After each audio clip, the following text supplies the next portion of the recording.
Alabama gumbo? Come on. What do they know about cooking gumbo in Alabama? Well, more than you think. If you're interested to find out, stay tuned.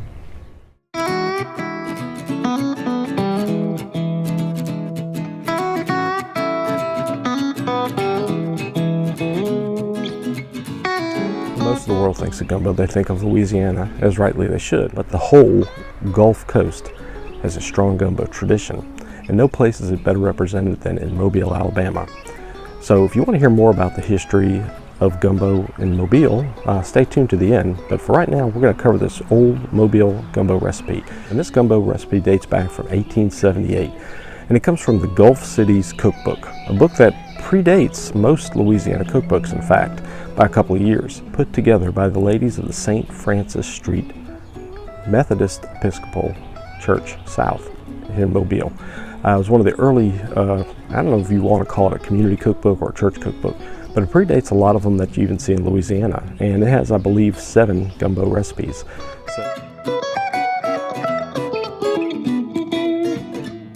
So unlike most popular Mobile gumbos today, which are basically okra and seafood, a lot of these recipes actually contain sassafras, or the filet powder that was used as a thickener. So you'll see that in this first one, it's going to be simply called okra gumbo. And I've been wanting to try this recipe for some time.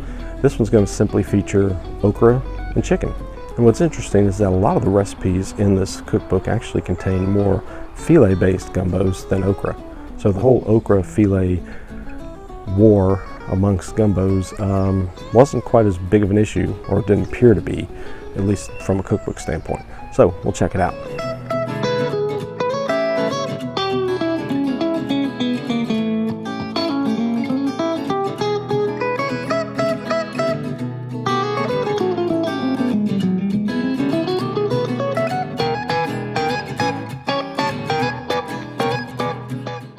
So since the recipe is in narrative form, I went ahead and listed out the ingredients here, and will also include it in the description below.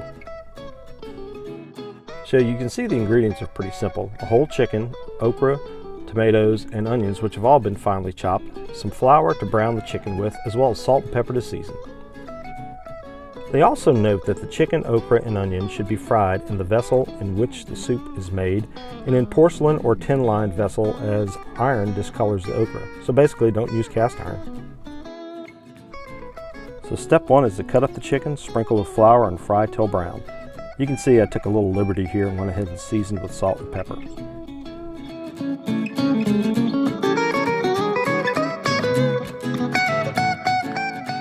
Obviously, I decided to do a little more than sprinkling with 3 tablespoons of flour. Now, they didn't specify which oil to use to brown the chicken, but I figured back in the day they would have had an abundance of lard, butter, or maybe bacon grease. Since I had some bacon drippings in the refrigerator, that's what I used.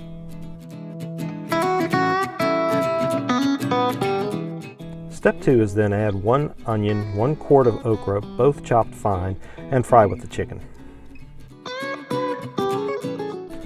For today's modern gumbo maker, you'll notice a few absences, one being a well-defined roux, and also the trinity. Here we simply have used the browned flour with bacon grease as a very thin roux, as well as using only onions as opposed to the rest of the trinity. Here you see I have some frozen okra. Fresh would always be best, but in this case I had it in the freezer, so I just used what I had.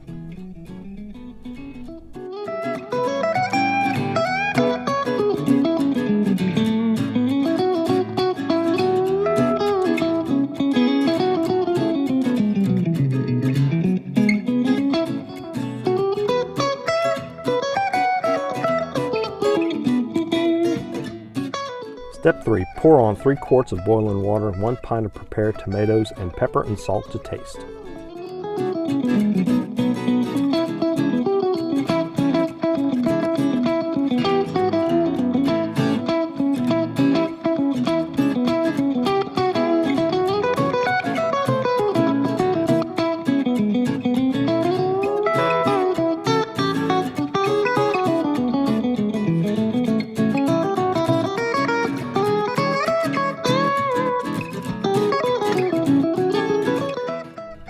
For tomatoes, I used a can of diced tomatoes, but I might suggest you consider using some petite diced tomatoes since it'll break down a little easier.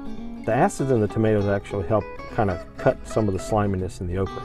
And they add quite a little bit of a nice little taste to the gumbo as well. So even though some people think that tomatoes don't go in gumbo, they traditionally have, going back well over 150 years, both in Louisiana and in Alabama.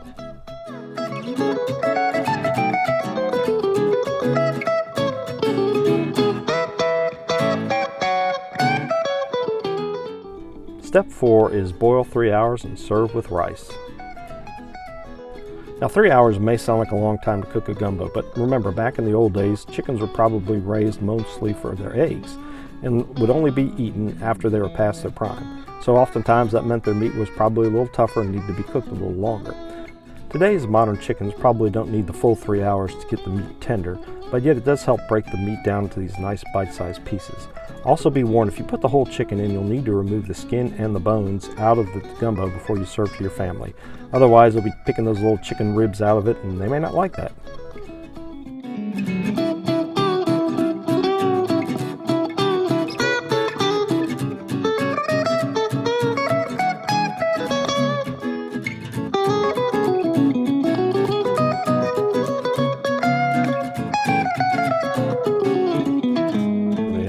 So there you go, folks, the okra gumbo from the Gulf Cities cookbook from 1878. I got to tell you, it was really good. I enjoyed making it. I was not sure how it was going to turn out with such simple ingredients, but it has a very distinct gumbo quality. The thickener is mostly coming from the okra. The little bit of flour on the chicken, yeah, that makes sort of a roux, but in reality, it has no roux, it has no trinity, and it came out quite well. In fact, I was able to share it with Chris Andrews from the Bienville Bites tour, historical food tour down in Mobile, and he gave me some feedback that he enjoyed it, as well as a lot of my coworkers. I brought it out to them, and they were all very surprised and complimentary on how good it was. So it's non-traditional by today's standards, but back in 1878, it was probably one of the more common forms. So anyway, I hope you give it a try. So Mobile was founded as the capital of French colonial Louisiana in 1702. And it remained so until about 1720, when it was moved to Biloxi. And now New Orleans was founded in 1718, and eventually New Orleans was made its capital in 1723. But what you have to realize is that the people who settled Mobile and Biloxi and New Orleans were really the same groups. They were the French, they were the Choctaw Indians from the area, and then the enslaved Africans. And so all of these folks were working in proximity or living in proximity together. And as a result, the food styles that kind of came together was kind of a conglomeration of the two. You couldn't cook the same way you did in France because you didn't have all the ingredients.